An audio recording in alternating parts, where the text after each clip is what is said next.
তো আইইউপিএসসি নিয়ম সংক্রান্ত আমরা যে ক্লাসগুলো নিচ্ছি পরপর, তার আজকে হয়তো 3 নম্বর বা 4 নম্বর ক্লাস হচ্ছে এটা। যারা আগের ভিডিওগুলো দেখো নাই, আজকের ক্লাসটা কিন্তু বুঝতে পারবে না হয়তো।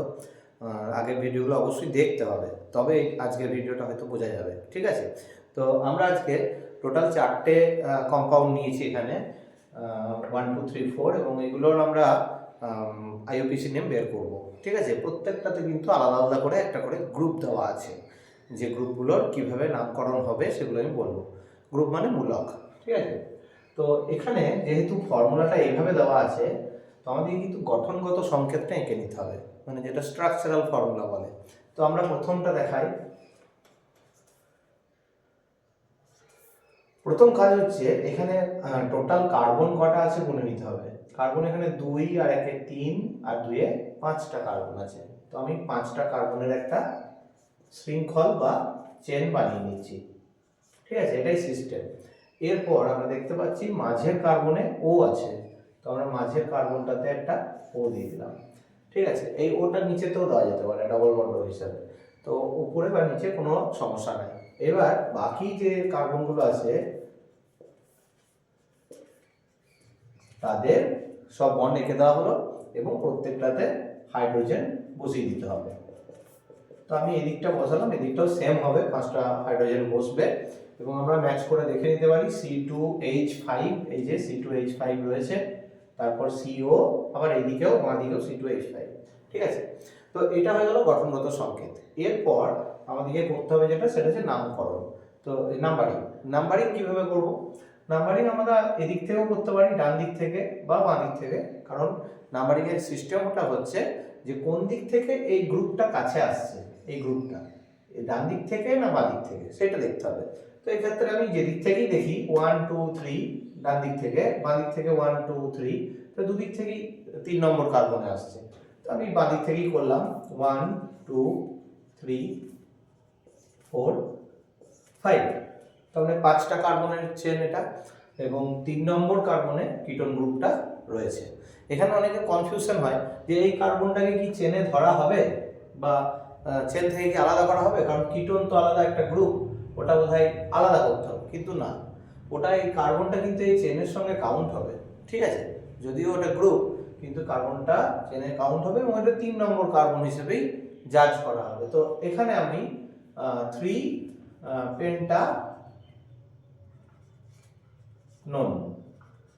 পেন্টানন হিসাবে এর নামটা পেয়ে গেলাম। ঠিক আছে, তাহলে 1 নম্বরটা হয়ে গেল, এটা কিটোন গ্রুপ দিয়েছিল। এরপর 2 নম্বরে C3H7COOH, মানে হচ্ছে এটা একটা অ্যাসিড গ্রুপ, COOH আছে। তো আমরা সেই একই ভাবে প্রথমে কার্বন 3টে আর একটা 4টে কার্বনের একটা চেন এঁকে নেব, বা শৃঙ্খল যেটাকে বলে। তো 4টে কার্বনের চেনটা আমি এঁকে ফেললাম, এবং লাস্ট কার্বনে দেখতে পাচ্ছি OOH আছে, তো আমি এখানে OOH দিয়ে দিলাম। বাকি যে কার্বনগুলো সেগুলোতে হাইড্রোজেন থাকবে, আমি বন্ড গুনে 4টে করে, প্রত্যেকটা কার্বন যেন 4টে হয় বন্ড, সেভাবে দিয়ে দিলাম। এবং আমি দেখতে পারি নিচে 3টে, উপরে 3টে, 6টা আর একটা 7টা, তো এখানে 7ই আছে, C3H7ই আছে, তো হাইড্রোজেন হয়ে গেল। তো এবার আমরা নাম্বারিং করব। নাম্বারিং এর সময় এখানে যেমন দেখছিলাম কোন দিক থেকে গ্রুপটা কাছে আসছে বা মূলকটা, তেমনি এখানেও তাই দেখবো। এবং এদিক থেকে যদি দেখি 1 2 3 4, তখন 4 নম্বর কার্বন হয়ে যাচ্ছে, কিন্তু এদিক থেকে প্রথমেই আমি অ্যাসিড গ্রুপকে পেয়ে যাচ্ছি। তাহলে নাম্বারিংটা এদিক থেকে হবে, এবং এই কার্বনটাকে কাউন্ট করতে হবে।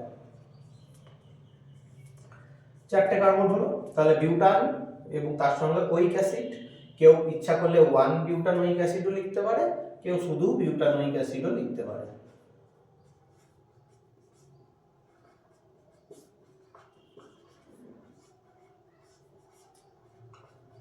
হয়ে গেল। ঠিক আছে, তো 2 হয়ে গেল। 3 C4H9OH, C4H9OH কটা কার্বন আছে না, 4টে, তাহলে 4টে কার্বনের শৃঙ্খল প্রথমে এঁকে নিলাম আমরা,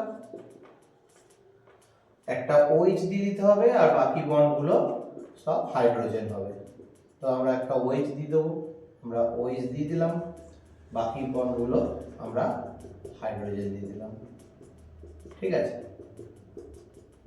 তো এভাবে এটা নাম্বারিং যখন করব, এই দিক থেকে নাম্বারিং করব, কারণ OH-টা এই দিক থেকে কাছে আছে, তো সেই হিসাবে এই দিক থেকে নাম্বারিং হবে, এবং এর নাম হয়ে যাবে ওয়ান বিউটানল বা শুধু বিউটানল লিখলেও কোনো অসুবিধা নেই,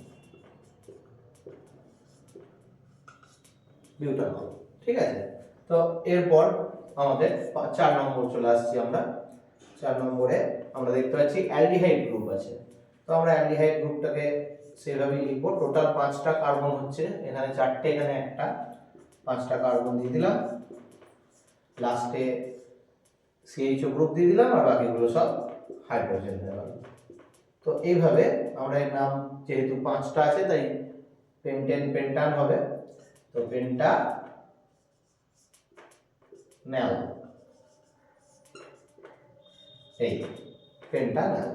ঠিক আছে, তো আমরা কিভাবে মানে এই যে সাংকেতিক যে ফর্মুলা ছিল সেখান থেকে কিভাবে গঠনগত ফর্মুলা বের করে নিয়ে নামকরণ করতে পারি সেটা দেখালাম। আমি নেক্সট ভিডিওতে যেটা দেখাবো সেটা হচ্ছে এই যে গ্রুপগুলো আছে এইগুলোর যদি স্ট্রাকচার দিয়ে দেয়, মানে গঠন দিয়ে দেয়, তখন কিভাবে IUPAC নেম বের করতে হবে সেটা আমি দেখাচ্ছি।